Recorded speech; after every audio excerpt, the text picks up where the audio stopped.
Good day everyone, welcome to our new video, and we are nearing to an end. We've come a long way in our lesson in data structure and algorithm because we are now in our topic 2 in our lesson 11. So we all know that our lesson 11 tackles all about array sorting algorithms, and in our first topic we discuss all about bubble sort, which we learn a lot about how bubble sort is a simple comparison-based sorting algorithm that repeatedly steps through the list of elements to be sorted. It compares adjacent elements and swap them if they are in wrong order. And the algorithm gets its name because smaller elements bubble to the top of the list with each iteration. Despite its simplicity, bubble sort is not very efficient for large lists and is mainly used for educational purpose or when dealing with very small data sets. So, in our lesson today, in our topic today we will be tackling all about one of also a simple comparison-based sorting algorithm in array sorting algorithm and DSA. And I'm talking about the insertion sort, which we will be going to discuss today. So,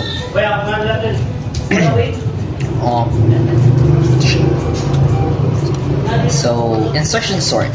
So insertion sort is a simple comparison base, same as also into the bubble sort, the sorting algorithm that builds the final sorted array one element at a time.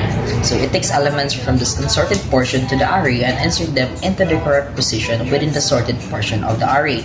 So the comparison to the bubble sort is that in bubble sort, in some cases due to its adaptive nature, so they are both simple. We can use them in a simple way, but not in a large scale data sets or smaller data sets. But the main difference between the two is that in insertion sort is that you are going to insert a specific data element or array element into a specific position, wherein in bubble sort it is sorting an array element into an adjacent element and swap them if they are in the wrong order. So muna siya.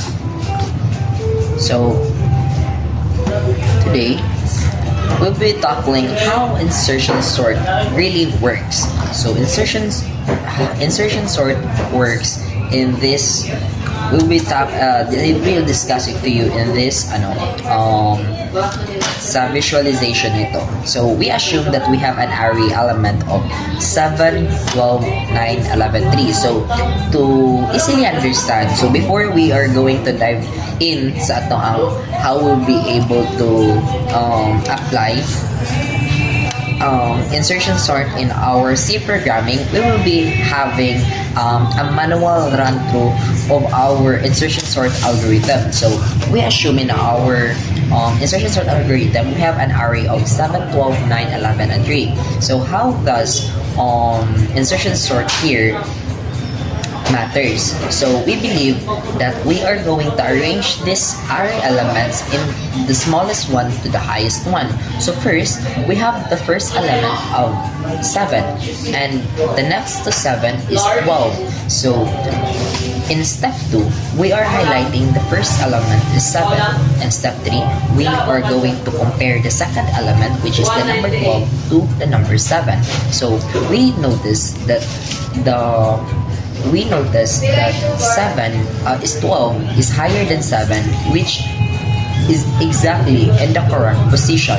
So in step 4, so we are not going to change the step 3 because 7 and 12 is now in the correct position if there are only 2 elements in an array. So in step 4, we are now moving into the next element, next sa 12 na element, which is the number 9. So we have now the 3 array, and we have now the three elements in an array. So we have the 7, 12, and 9. So we are going to run through if 9 is greater than 12. So is 9 greater than 12? It is not. So we simply insert 9 into between 7 and 12 because 9 is greater than 7 and 9 is not greater than 12. So the 9 should be placed or inserted between the 7 and 12. So we have now the sequence of, in step 5, we have now the sequence of 7, 9, 12, 11, and 3. So let's now dive into 4 elements in an array. So we have now 7, 9, 12, and 11. So in this array, we are going to compare the two elements in this array sequence, which is we are now in the 12 and 11. So we are highlighting the number 11 here. We are going to ask if number 11 is greater than 12, which is false because 12 is greater than 11. So we are going to insert 11 into 9 and 12 because we know that 11 is greater than 9. Now we have another result of 7, 9, 11, 12. And lastly, we have our fifth element in an array, which is the number 3. And we know that 3 is the smallest value in our array here. So simply, 3 will not go any further sa kanaang itagsa-tagsa pa nila sa kanaang before them, but it is automatically where it is going to be. So automatic na nga ang lowest nga kuha nimo is automatic na nga calculate into sa ato ang insertion sort, which is the correct placement of the number 3 here in step 9 is in front of 7. So lastly, we have now the result of our manual run through of insertion sort, which resulted of 3, 7, 9, 11, and 12. So simply, here's another example of our insertion sort, manually insertion sort. So we assume we have an array elements of 5, 12, 4, 6, 1, and 3. So first step, start from the second element. So our second element, which is our index 1 of the array. So example, begin with 2 in 5, 2, 4, 6, 1, 3. So we begin in 2. So in step 2 we are going to compare the current element with the elements before in the sorted portion. Because guys, in insertion sort, we have 2 portions, which is in the first portion is the sorted one, is the sorted portion, and in the second portion is not sorted portion. So we assume that 5 here is the sorted portion. So we compare the current element, which is the number 2, which is the second element, which is our index 1, to the sorted portion. So we are going to ask, is 2 is smaller than 5? If yes, 2 is smaller than 5, so i-shift natin yung 5 to the right. It's because 2 is smaller than 5 and 5 is greater than 2. So it becomes now the sequence of our insertion sort algorithm or in our array elements is now in 2, 5, 4, 6, 2, 5, 4, 6, 1, 3. Okay, so move to the next. So now we are now in 5 in step 5. So we have now move to the next inserted elements and repeat steps 2 to 4. So ang ato nang buhaton ani is ang atong current element na here is the number 4 na. So ang ato ang sorted portion here is the 2 and 5. So we are going to compare the element, our element, which is our current element, which is the number 4, to the number 5 again. So we are going to compare 4 with 5.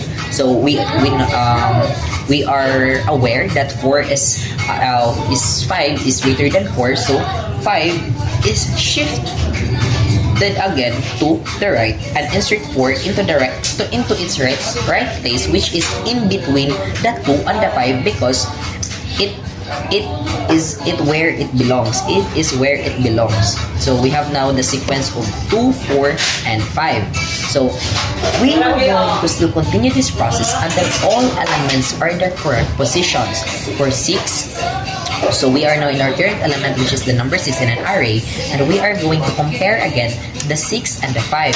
So we are aware that 6 is greater than 5, so there will be no changes at all because 6 is larger than the previous number. So technically, nanagyo na siya dira because our formula that we are going to follow is lowest to the highest. So now, we have now our current element, which is the number 1, and we are going to compare the number 1, our current element, into the previous element, which is the number 6. So atong plan is shift all the numbers to the right and insert 1 at the beginning. Why is that? Because we know that 1 is the smaller number to all previous elements in an array. So the sequence of our array now is 1, 2, 4, 5, and 6.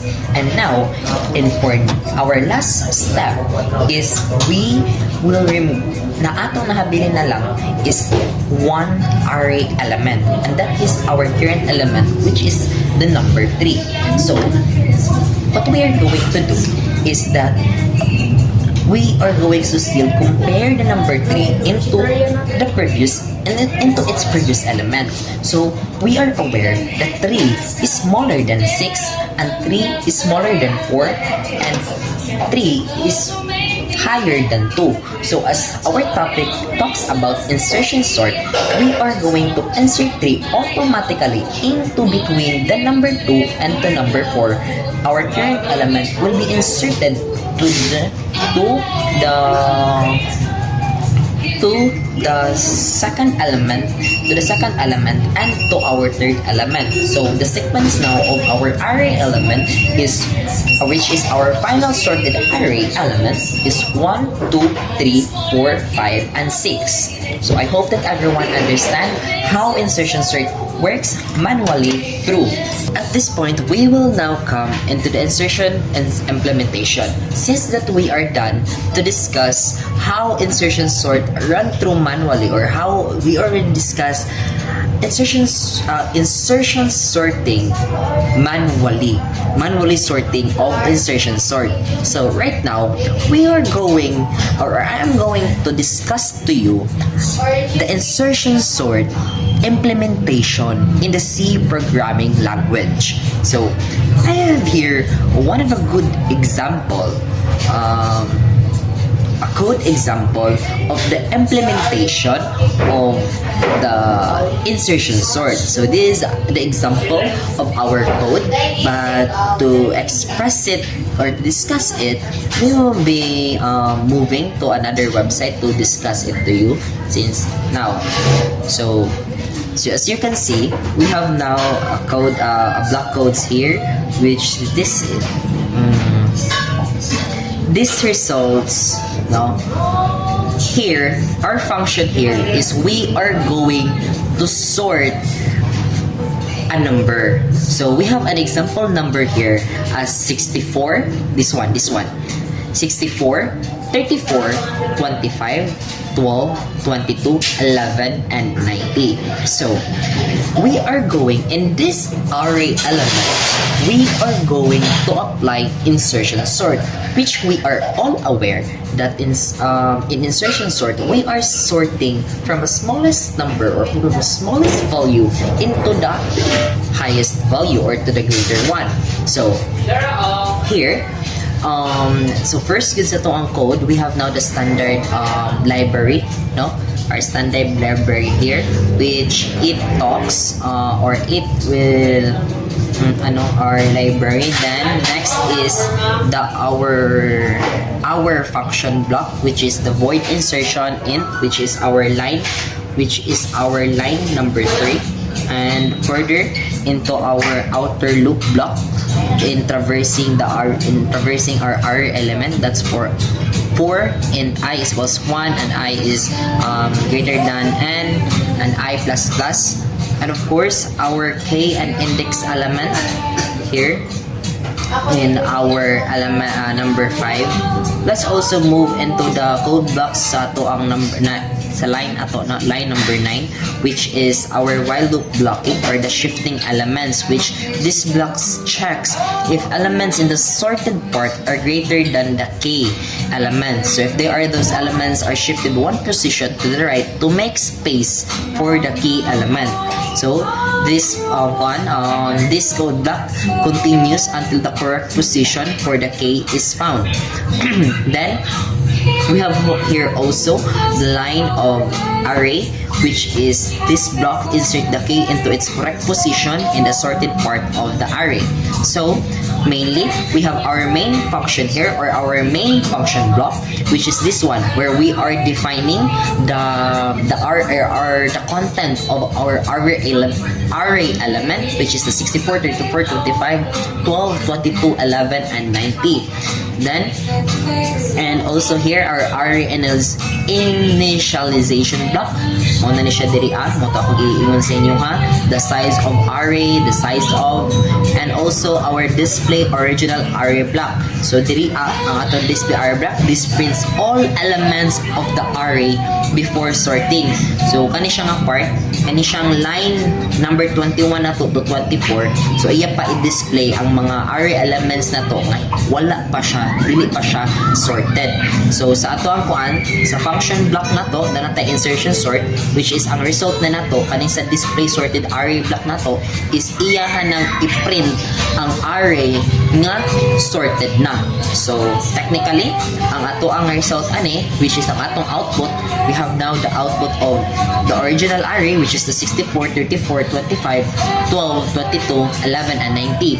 And in our sorted array, we have now the 11, 12, 22, 25, 34, 64, and 90, which we can see that insertion sort is applied in our code. So this is the implementation of our insertion sort in C programming language, or in our data structure algorithm. I hope na nasabtan na siya. To further discuss the insertion sort, we are now into the part in discussing the complexity and the performance of the insertion sort, wherein the insertion sort implementation, the time complexity of insertion sort is O raised n raised to the power of 2. It is similar to the bubble sort for the worst and average cases. However, insertion sort implementation can be more efficient than bubble sort in practice, especially for small or partially sorted lists due to its adaptive nature.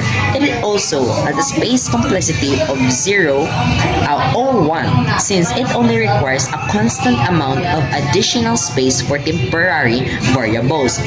To tell you in a simple way, we are aware that in bubble sort we are applying, or we are going to compare the current element into all previous element sa iyahang array element, wherein ang insertion sort ang iya ra gyud gipangayo gyud is ang partially sorted list nga mabutngan or ma-insert ang ato ang current variable kung asa siya dapat nga mabutang nga mo na siya ang ato ang isi nga kuan sa iya ha. Pero we are also aware nga ang insertion sort nasa siya gyud kana ang complexity gyud nya. Furthermore, the use case example of insertion sort. So insertion sort implementation, insertion sort like bubble sort, and like bubble sort is not the most efficient sorting algorithm for large database. So focus lang yun ang ato ang insertion sort, same sa bubble sort, sa mga small lang yun nga mga algorithm or sa atong mga database. However, it can be useful in scenarios where the input is partially sorted, or when simplicity of implementation is more important than optimal performance. Some examples of its usage include sorting small lists with partially sorted elements, implementation in small embedded system with limited resources, teaching certain algorithm and educational things. So, sa gingon pa diri ang insertion sort and bubble sort, goods lang siya sa mga small database kung dili magmatter ang performance sa ato ang algorithm or sa database. Mo na siya, like for example, ang mga simple lang gud yung butang nga. Ang need lang yun is ang pag-sort lang sa mga elements nato. Mo na siya. And then next, we are now come to an end sa atong insertion sort. So insertion sort is a simple sorting algorithm that builds the sorted array by inserting elements one at a time into their correct positions. While it's not the fastest sorting algorithm for large data sets, its adapted nature can make it more efficient than bubble sort in some cases. So it's important to consider other sorting algorithm for larger database or performance critical applications. So I think that's all for insertion sort, everyone. So I hope na you are thankful that I was able to give you knowledge and new learnings about insertion sort, and it is my honor to welcome you all. Thank you.